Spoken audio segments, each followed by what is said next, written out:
Je vous souhaite d'être bénis aussi par ces temps qui courent, façon de parler. Euh, on va prier si vous voulez bien avant d'introduire. Merci Seigneur pour voilà, tes bontés, merci pour ce que tu nous donnes.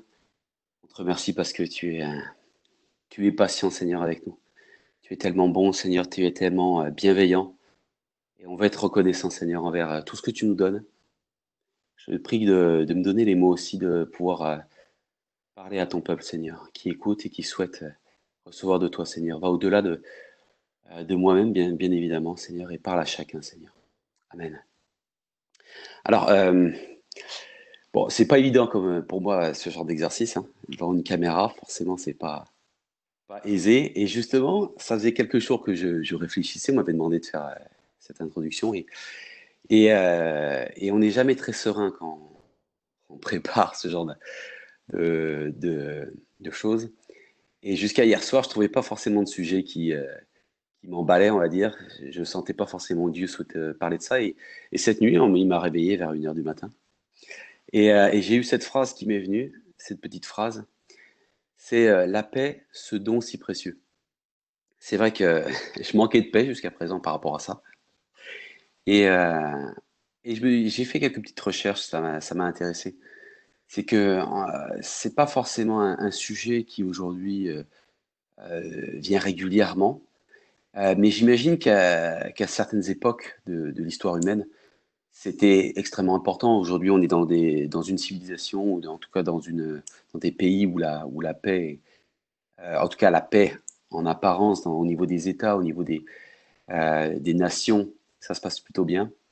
Et pourtant, il y a énormément de drames qui se passent.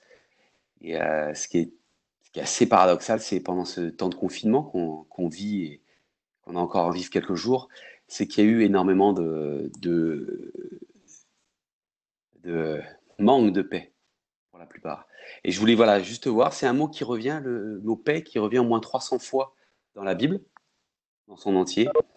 Et ce qui est très intéressant, c'est que c'est un mot qui revient dans tous les livres du Nouveau Testament. Ça aussi, ça veut dire que c'est pas non plus quelque chose à mettre de côté. Souvent, on parle de l'amour, souvent on parle de la grâce. Le mot paix revient très souvent. Et je pensais à ça, c'est que quand on est jeune, quand on est même enfant, quand on passe son enfance, souvent on a la paix, on a rarement des sujets de préoccupation ou alors des choses qui nous inquiètent plus que ça.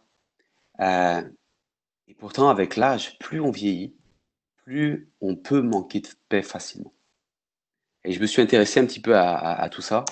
Et j'ai remarqué que dans la paix, il y a plusieurs niveaux, parce qu'il y a des paradoxes dans la Bible par rapport à la paix. Je vais en citer quelques-uns après. Mais il y a 3 niveaux de paix. Il y a la paix vis-à-vis des autres. C'est là quoi, quand je parlais des nations, quand je parlais même au niveau de soi par rapport aux autres.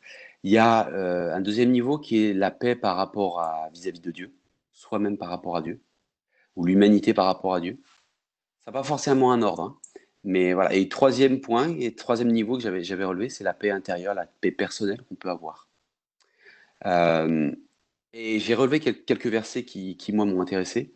En Romains 12, 18, ça c'est pour la paix vis-à-vis des autres. On voit que s'il est possible, autant que cela dépende de nous, soyez en paix avec tous les hommes. Et là, ça parle vraiment de tous les hommes, absolument tout, pas seulement des croyants. Et Paul nous encourage, et Dieu aussi, à être, euh, selon ce que l'on peut faire, et si ça dépend de nous, d'être en paix avec tous les hommes.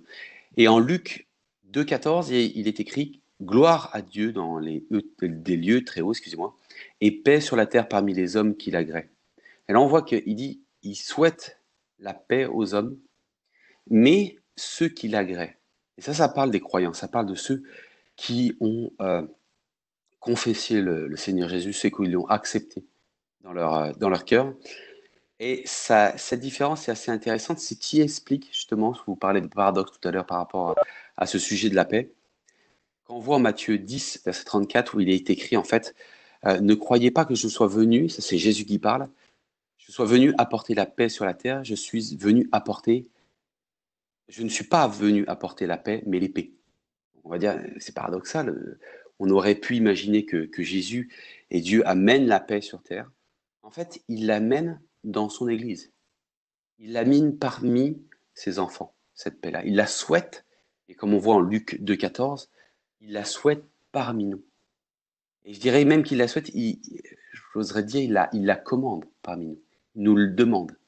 Par contre, il dit, ben, ce qui est de tout le reste de l'humanité, tant que ça dépend de vous, faites-le. Cherchez-la éventuellement. Mais Jésus parle, il dit, voilà, je ne suis pas venu apporter la paix sur terre.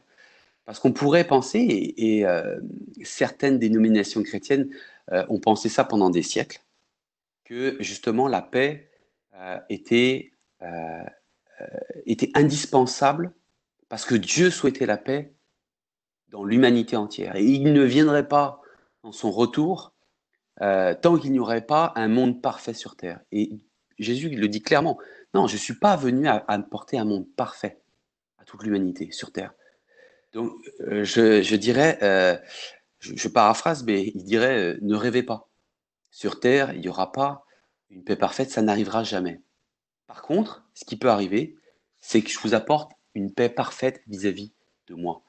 Je recrée ce lien, et ça c'est le deuxième niveau, en Éphésiens 2, versets 13 à 16. Mais maintenant, en Jésus-Christ, vous qui étiez jadis éloignés, vous avez été rapprochés par le sang de Christ.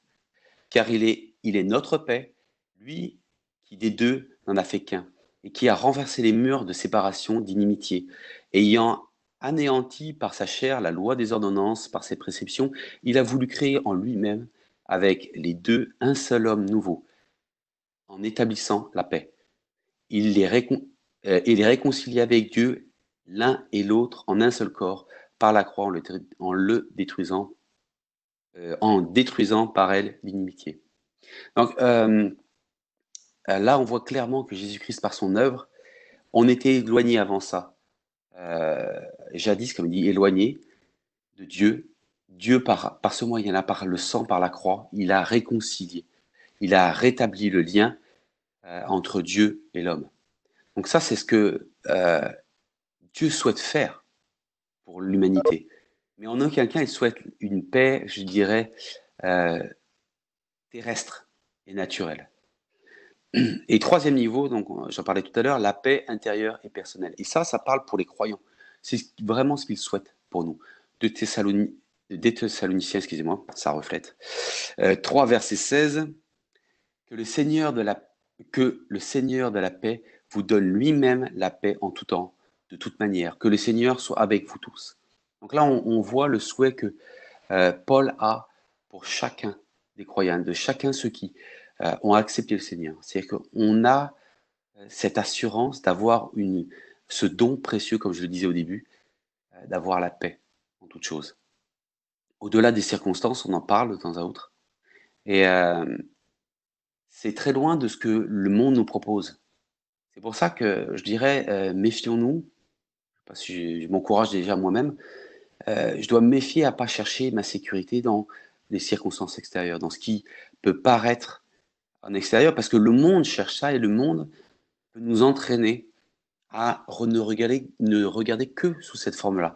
En 1 Thessaloniciens 5, 3, donc un peu plus loin, non, excusez-moi, un peu avant, parce que c'est un Thessalonicien, Paul dit, quand les hommes diront paix et sécurité, alors une ruine soudaine les surprendra, comme les douleurs de l'enfantement surprennent la femme enceinte, et ils n'échapperont pas.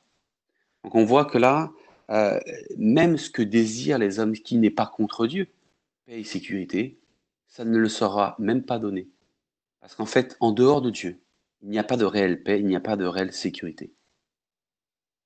Il n'y a pas de réelle sûreté. Donc voilà, un dernier verset pour s'encourager. Nous, on a quelque chose de bien plus grand. C'est cette assurance que Dieu nous donne. C'est cette paix que Dieu nous donne en tout temps, comme il est dit, et de toute manière. Matthieu 5, verset 9, on va finir là-dessus. Heureux ceux qui procurent la paix, car ils seront appelés fils de Dieu. C'est vraiment ça que je veux retenir moi pour ma vie, c'est que voilà, on a reçu cette paix, on est amené à la procurer aussi cette paix parce on l'a intérieurement, on l'a avec notre Père parce que c'est ce qu'il souhaite pour nous, il souhaite être en paix vis-à-vis de nous. Et on peut la redonner au monde, même si c'est pas un objectif final, même si on sait que Ça ne les sauvera pas, mais ça tend la main pour qu'ils puissent être sauvés. Voilà, c'est tout. Amen.